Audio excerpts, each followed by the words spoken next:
today we're talking about 3 things that that will help you become a good improviser. And these, as I said before, these are not the only 3 things. These are just 3 things that you can start with. But the thing about improvising that most of you probably feel, and I definitely feel a lot, is this idea that it's a bit spooky or it's a bit mysterious, right? So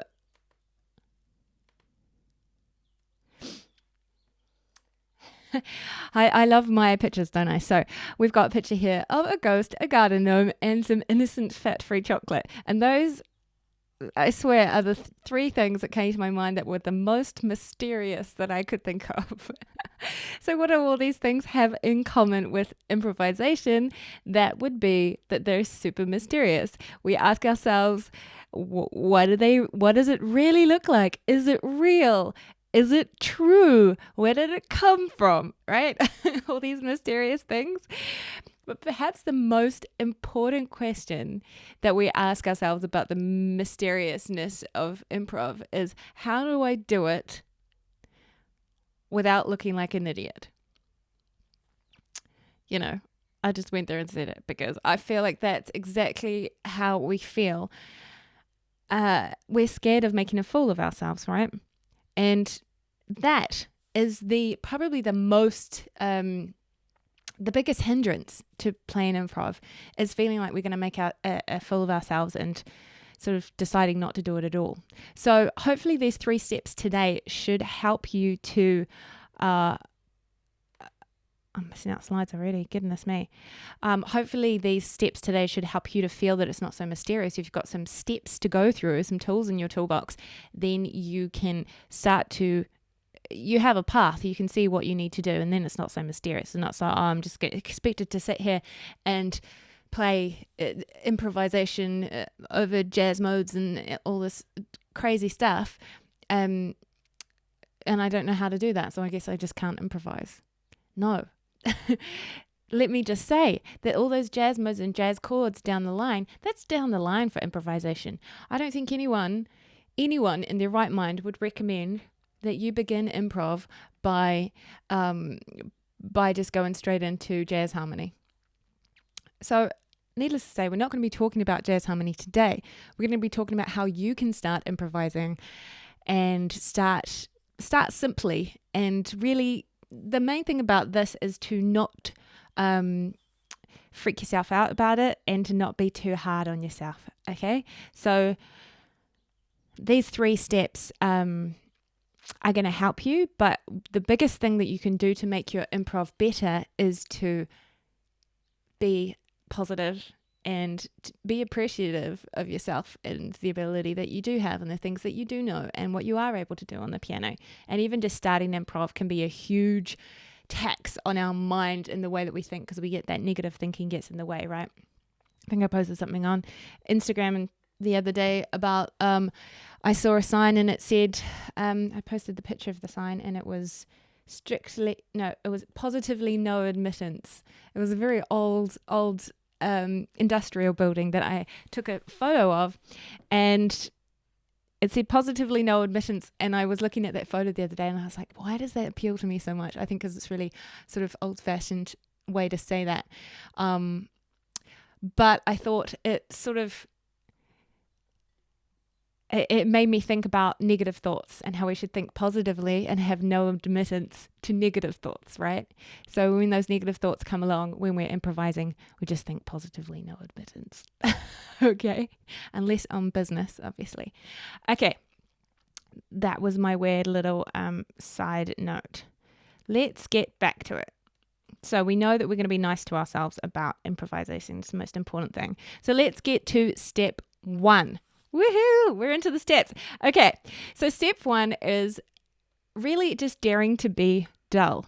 And I will be honest, I actually found I was inspired by acting improv, which I don't do, but I like to watch it. You know, the SNL, Saturday Night Live programs and that sort of thing. I like to watch it. And so with acting improv, one of their tips is also dare to be dull. So I thought that was cool, that there's a crossover in different types of improvisation. But what this basically means is that we can start really, really simple. We obviously want to check our mindset and make sure that we're not beating ourselves up about playing something really, really simple. So it might be a little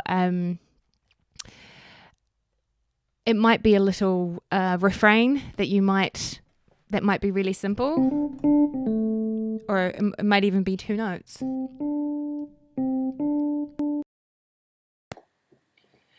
Or you might, got some ticking going on. Okay. Sorry, little sound check here. Okay. So you might have some simple little notes. Now, I found one video that I would like to play for you, but I don't know if it's going to work. So let's just see. No. Let's just see if I can do it. Hang on a second.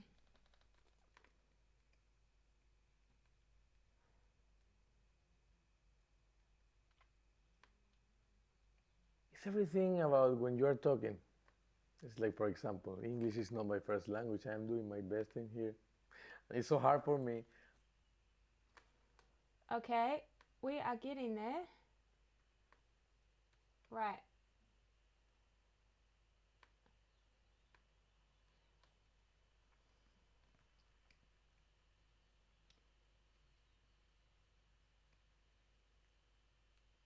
Oh my gosh.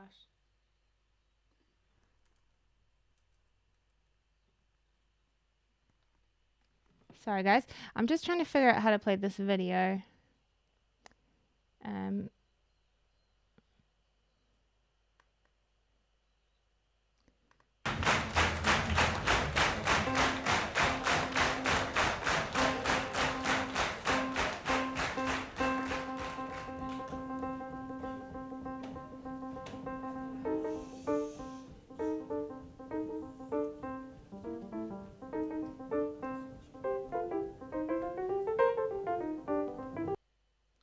Okay, so that was just that little clip, but I just wanted to show that to you. That's Oscar Peterson, right? And this was one of the examples that I could find of a solo that started with just the one note. So he, of course, he went all super fancy straight after, but he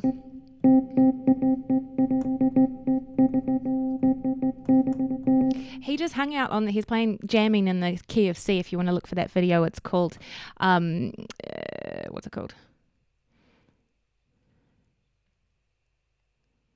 It's called Oscar Peterson Jams in C or C major or something like that. But he hangs out on that C note or something, and then he goes off on a jazz thing. But that's really just to illustrate that you can start with just one note and just play around with the rhythm of that one note. Or you might try improvising in just one key. Maybe you just, I've got a weird sound today. Let's go out of that and just go back to normal. Okay. So if we're in the key of C, you might want to try improvising and just stick to one thing. Just stick to a C5 sort of chord with a C octave in the bass and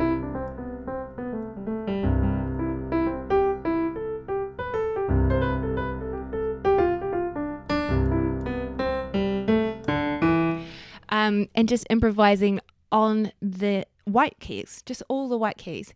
And what you're building towards is wanting to be able to, so I'm playing, the part that's improvising is mostly in the right hand where I'm playing that melody. And where you want to get to is being able to think in your head where you want to go before you go on the keyboard. And the only way to do that is to play more intervals, play around and notice if you're playing slowly, just randomly using your fingers to jump up a note and thinking, okay, that's what that note sounds like. That's a fourth.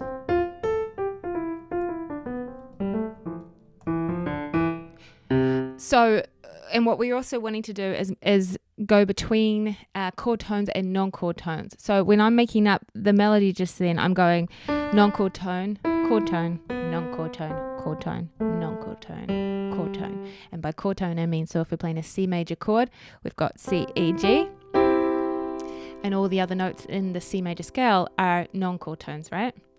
So we can just... That was sort of a that got a bit deeper than I planned to, but that gives you somewhere to go in the C major scale, just playing a C major chord and just getting with that idea of playing a melody and be able to control where you go with it.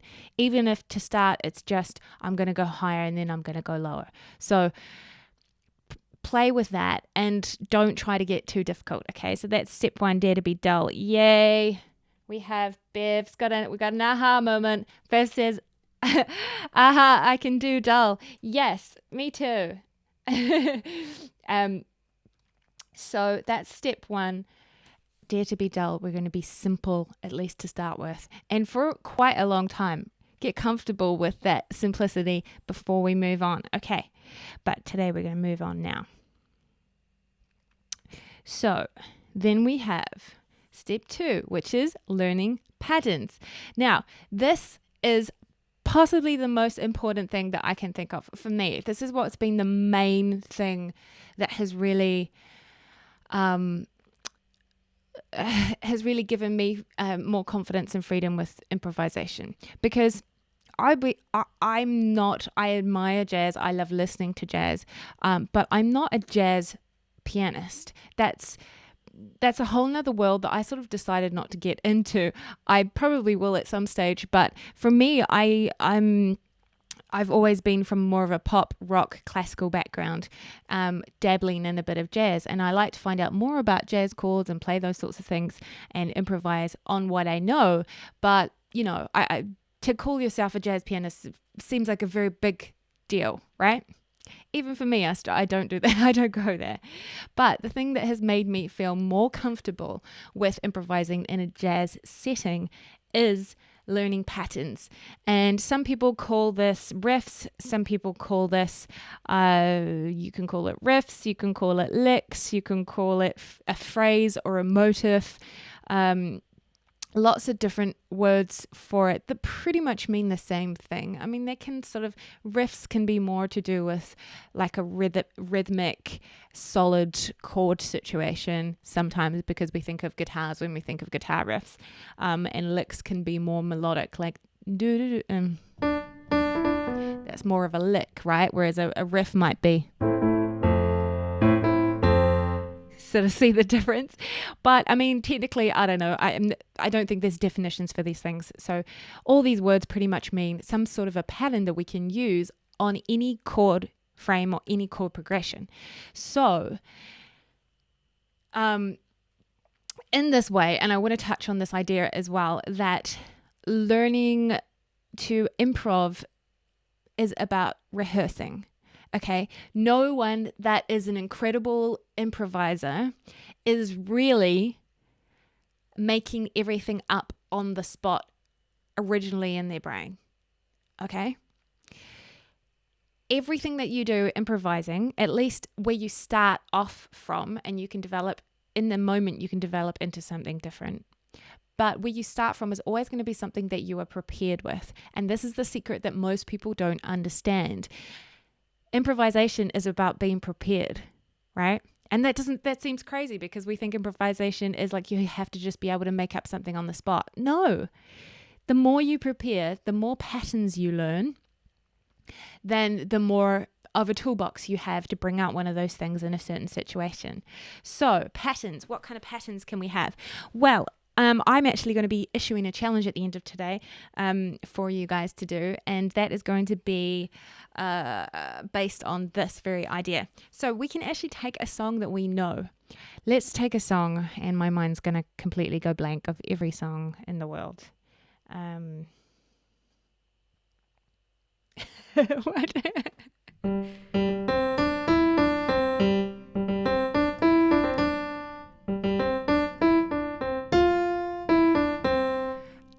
Who knows what that song is? I can't believe that was the first one. to pop into my head. That was from Sister Act 2. Do you guys remember that movie? Oh, that was so bizarre. It's weird what our brain does. So that was just the first song that I heard, and that was the melody. If you want to be somebody, if you want to go somewhere, then you better wake up and pay attention. Does everyone remember that? Oh, I love it. Okay, so we're going to take that little bit of a tune and we're going to turn that into a lick. But for it to be a lick, it really needs to be quite short. So we're going to go...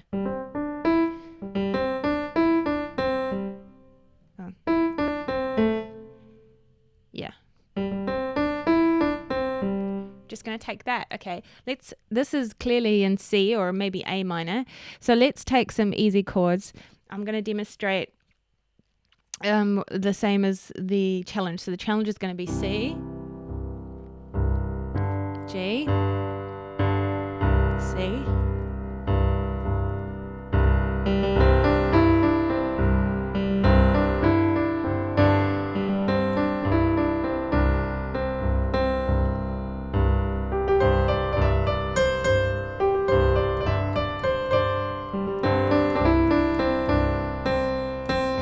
Okay, so that's just taking that idea from a song, that first song that came into my head, figured out the melody on the piano. And this is better if you start with a song that you already know on the piano so that you don't have to do the work of playing by ear in order to figure out how that melody goes on the piano, right? So pick a song that you already know how to play the melody. So maybe it's Joy to the world, da, da, da, da. Okay, so that's just a scale, but it's in a particular rhythm, so we can use that.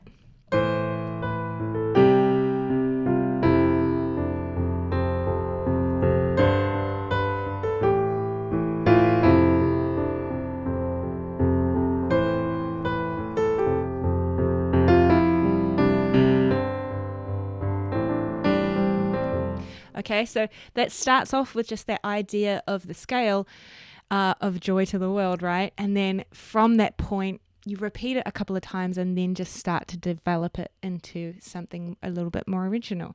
So this is where I'm talking about patterns.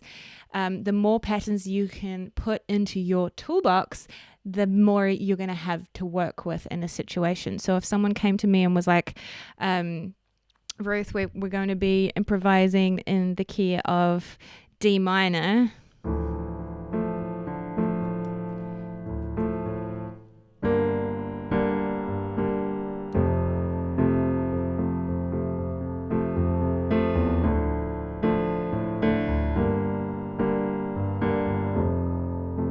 Or something like that. I'm just making this up. Then I could take that Joy to the World, even though that's in a major key, and turn it into the scale of the song. So,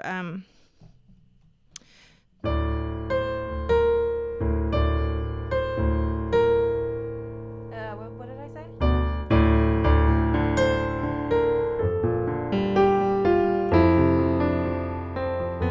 Oops.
Anyway, what the heck was that?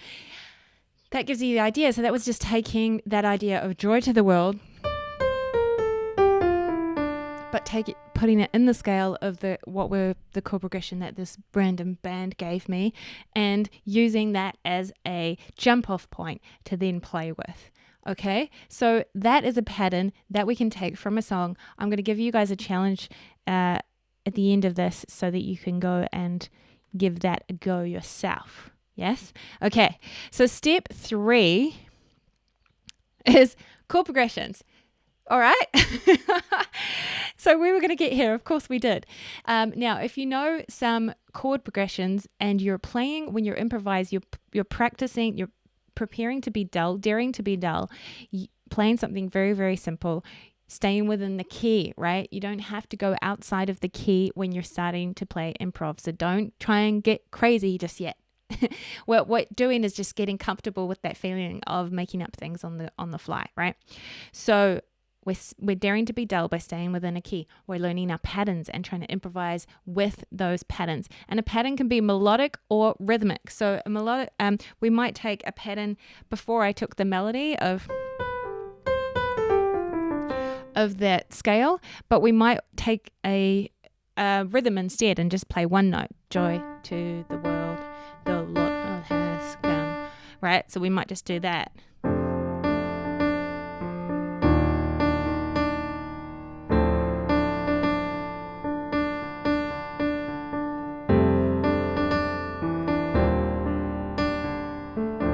Okay, so that was taking the rhythm of that melody instead. So there's 2 ways you can get a motive from a song and use the melody or the rhythm for a pattern. So where this comes back to chord progressions is we want to practice with different chord progressions. When we first start, we'll use simple ones, like in this challenge, you're going to be just using C and G, but you want to not practice over the same chord progressions every time, because when you are actually out in the wild and you want to be able to improvise freely, you're going to be throwing some different sorts of chords. So if you know your chord progressions, then you've got, just like the patterns, you've got a framework to work from and to practice improvising from, right? Getting to know your chord progressions and how to change simple chords into more complex chords is also going to make your playing way better. So if you can take, you're taking a normal chord that's maybe a C major chord and changing it briefly into a sus chord, or taking a major chord and turning it into an E major 7. Okay, those sorts of changes coming from learning chords and chord progressions is really going to help you put a little bit of jazzy edge onto your improvisation. So that's 3 steps that we have, and let's go through that again. And this is from last week, because the reason we want to learn chord progressions is because music, the mood that we want when we're improvising to provide with this music, instead of it just sounding not very musical, as we need to have that movement. So the movement comes from the chord progressions, right? Mood equals movement, and movement is chords moving, progressing. So just in case you didn't know, I have this chord progressions workshop next week on Friday. If you're not a creative pianist, if you're a creative pianist member, you already have access, and you can sign up to be a creative pianist anytime you want. It's just $27 a month, and you can go and do that, or you can just buy this workshop on its own. Now, this is going to be next Friday. You're going to be learning all about the main common types of chord progressions, both in major keys and minor keys. You're also going to learn how to, where those chord progressions are generally used, what they're used for, so that you can recognize them from a playing by ear perspective. You can use them from a songwriting perspective, and you can improvise on them, right? So chord progressions and this knowledge we're going to learn in the workshop next week is going to affect all those creative skills that we love. And you're also going to learn how to, a foolproof way for you to put your own chord progressions together using this tool that I'm going to share. So that's going to be really cool. Again, if you've sprinkled this video, you're going to get 10% off the price of booking this coaching. So if you're watching this on the replay, make sure you can still do it. You don't have to do this live. Chuck sprinkled in the comments, go share it, and then I'll send you your 10% off. coupon. Woohoo! Coupon. What is it? Discount code.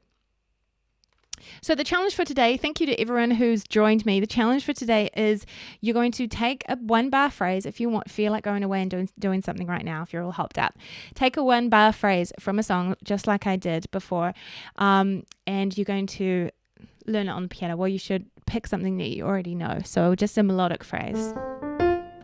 Could just be that. And then you're going to turn that tiny bit of that phrase into a pattern. Doesn't matter really how long it is, but it needs to be short enough to repeat over and over different chords. You're going to either use the melody, the notes of that motif, or the rhythm of that motif, like I showed you before. And then you're going to repeat that motif over a chord progression. You can do whatever chord progression you want, but if you just want to do something simple, let's try C, G, G, C. So okay, but slower.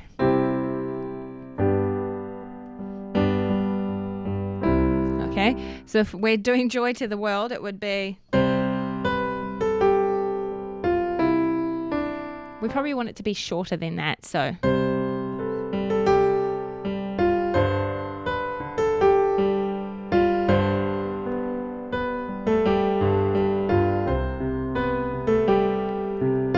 Just that simple, just playing around, taking a motif, turning it into a pattern, and that's that small part of this process. Then you can go on, if you feel confident, with putting different chords with it, changing it a little bit after you've repeated it a couple of times. And that is really the basis of some good improv. And the main thing is that I want you to remember when you're doing all of this is, when in doubt, just have fun. It's not so serious. It's not such a crazy thing. And with that, I'm going to make the confetti go and come back to see your wonderful faces. Thank you so much for joining me today. I know I've gone a little bit longer than usual. I thought this was actually going to be shorter than usual because I have less slides. But have a wonderful day. I hope you go and take that challenge, do something at the piano today, try a little bit of improv, dare to be dull, make sure you're learning your patterns, and come to the coaching session next week to learn about chord progressions so that you can become the creative pianist you've always wanted to be. And remember to play it like you mean it, and I will see you later. Bye.